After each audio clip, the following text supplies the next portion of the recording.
yeah. So you started putting it together. Yeah? Yeah, then I started building little experiments and stuff, and they worked out pretty fast. I switched from Windows to Linux I think in English. Linux, to yeah. Linux. So I now run pure Ubuntu Uh-huh. on my machines, Cool. and yeah. So I got into the hardware Yeah. part, and I built the robot so far. Now it can drive around, steered by computer, and then somebody steered it from the United States, driving around the robot in my room. Cool. Was there any latency, any real delay or problem? Evil. Okay. So I see it as an advantage because only to begin with, only German people or people living very close to my spot where the arena is going to be can take part in this. So no Chinese company can come and do this, and the German's going to play on a Chinese server. This won't work because the distance, the latency, this won't work. Right. Yeah. I think like 500 microseconds. This is gonna be okay to steer, so you can. Well, normal human interaction is 250 milliseconds or so. Normal human response time is 250 milliseconds, so double that. Yeah. And after that, it starts getting really boring. Yeah. No, not just boring. You end up overcorrecting or oversteering, or psychologically it causes a lot of problems. Yeah. So, and since January I started the software part. So, programming the firmware for the robot. So I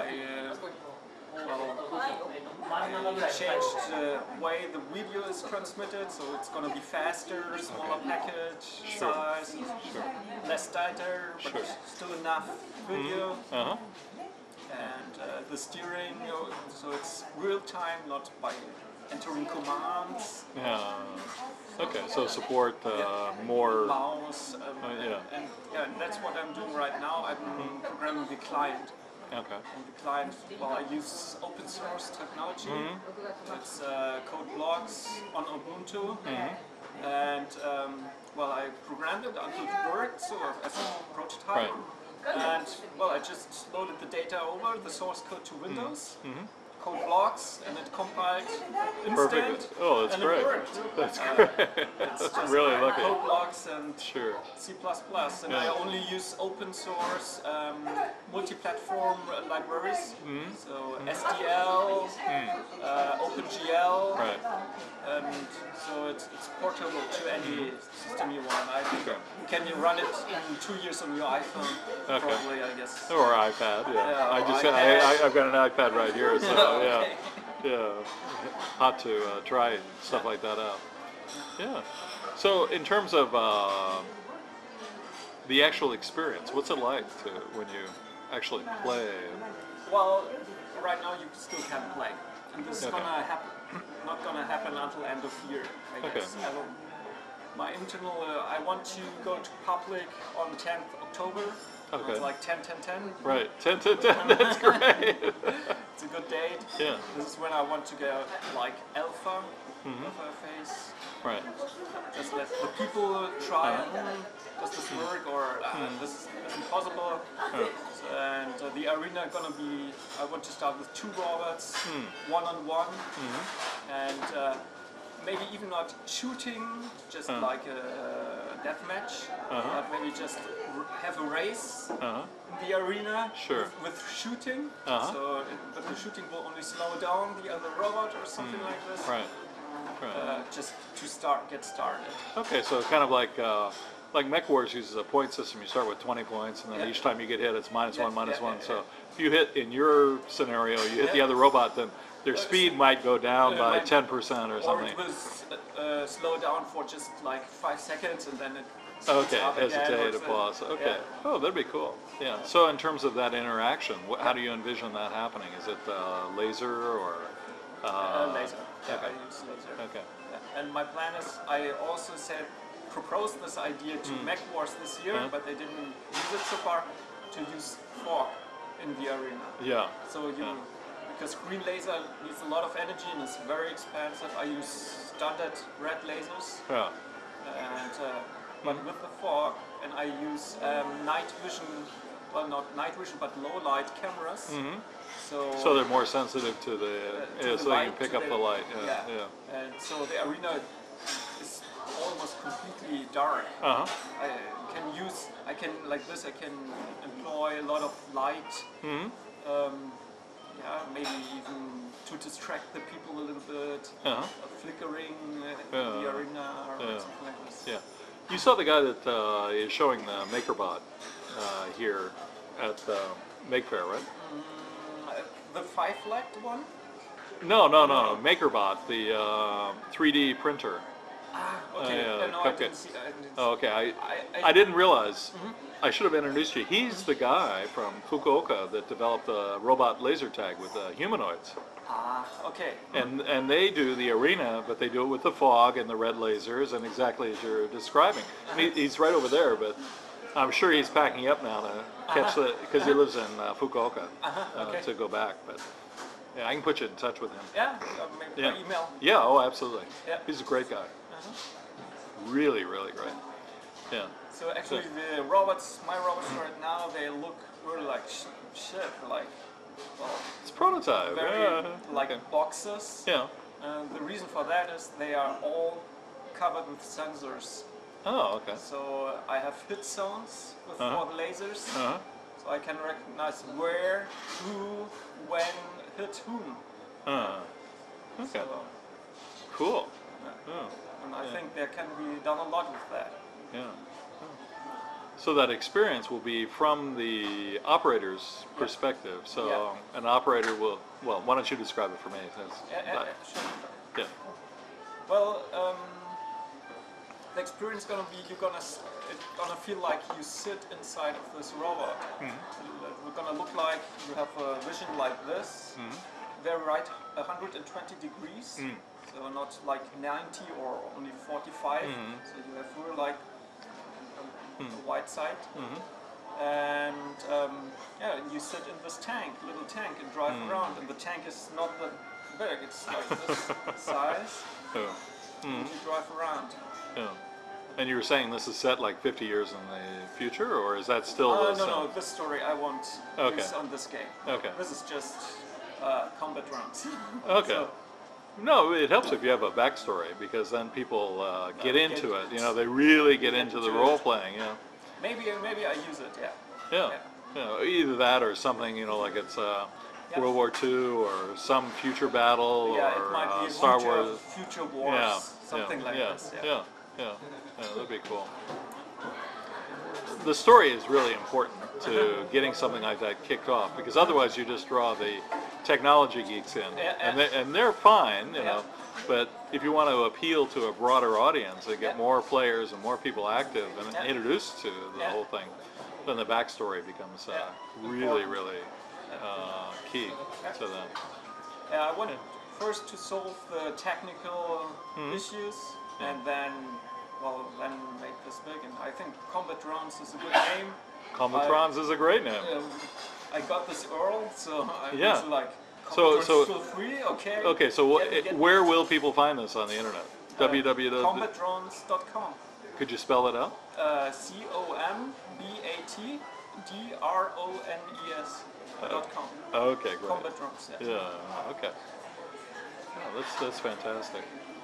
So initially you start off with 2 players, but you see this multiplayer over time? I want to, in one arena I wanted to get up to 4 against 4 players, so you can 8 players 8 at a time. This is partly an advantage, partly a disadvantage, because on these online games they just kick up another server and thousands of people can play at the same time.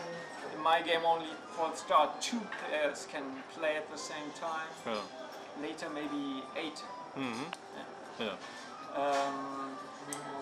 To solve these issues, you're gonna have like a calendar where you can say, I want to play on this time. Right. You can say, okay, I want to play on this time, and maybe you can team up with your friends and play like in like competition games and team matches. Oh, team matches would be cool, really cool. You know, initially I can see two people playing against each other, but where it really gets interesting is where you team up against other teams. So tactical issues gonna be gonna be very important then. And the robots might not only be able to destroy other robots, but to repair robots. So you laser your teammate, and he gets repaired. Or so that's like passing them some food or extra gas or whatever energy, right? Yeah. Oh, that's cool. Yeah. So initially it'll be in Germany because of the networking issues and physical issues. But do you see this going global eventually, or? Well, I got a strong connection to Mexico, so I might provide the U.S. market sometime. Okay, should I turn off the camera? Or? That's what. Oh, I don't know what the connection to Mexico is, but... No, I travel a lot to Mexico. Oh, really? I like this place, yeah. ¿Habla usted español? Sí. Okay. Un poquito. Un poquito. Suficiente, In high school I studied Spanish, so the thing I remember from high school Spanish is "En la boca cerrada no entran moscas." Muy bien. No entiendo nada, pero no importa.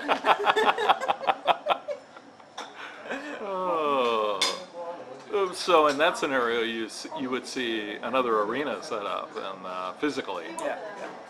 Okay. This might happen. Okay. And I was wondering, can you do this 7x24 any place in the world? And the issue is the network latency primarily, or? Well, you just have the closer you are to the arena, the better it is, I guess. Yeah. Yeah. Yeah. There's also the issue of physical maintenance. Somebody's got to take care of the arena, take care of the robots, and get the batteries charged and the repairs done. And they're robots after all. They can do this by themselves actually, but they are going to be always technical issues. Yeah. So you have to do some maintenance. That's for sure. Yeah. Yeah. Yeah. I'm surprised nobody's really done something like this with an available platform like Rovio, right? Yeah, yeah. I mean, Rovio's cheap now because I guess, I'm not sure, but Huawei apparently isn't promoting it anymore. So you would think taking the Rovio, which already has a lot of the capability built in, it'd be really not straightforward, but a faster way. But I guess the issue is more the concept and the software and all the stuff that goes on top of it, not the platform itself. And the hardware was put together really in 3 months. The hardware Really? was put together. Okay. Sure. Well, that's cool. Do you see this taking to the air eventually? Flying For drones? sure, it's called drones, and the knowledge is, well, the drones are the flying ones. Right. I looked up Wikipedia, drones are also Oh, ground units, but they're gonna be flying units for sure in the future. And I love those hexapods. Me I too. love those. Me too. Me too. I just can't imagine to be in this little tank and see a big hexapod walking up, probably with 2 lasers mounted on it. Right. What were the ones in, not hexapods, but the big walkers in AT-ATs and Star Wars or something? That'd be cool. It'd be cool to be able to layer different backstories on the same hardware, like the holodeck, right? So you could log on and say, okay, today I'm fighting the Empire, right? Or something. Yeah, and the same technology could be used and ported to it. Or just have like Super Mario Kart racing with robots. Well, Have your waypoints, which you have to go very fast. And I don't know, that would have some major latency or response issues, I would think, well, they are to not very fast, those robots. They're fast enough, but well, actually for 500 microseconds latency, they are too fast, but I can slow them down. Oh, really? So, Okay. I can say don't go this fast. Yeah. Well, the controller can steer them fluently how Sure. fast they're going. Sure.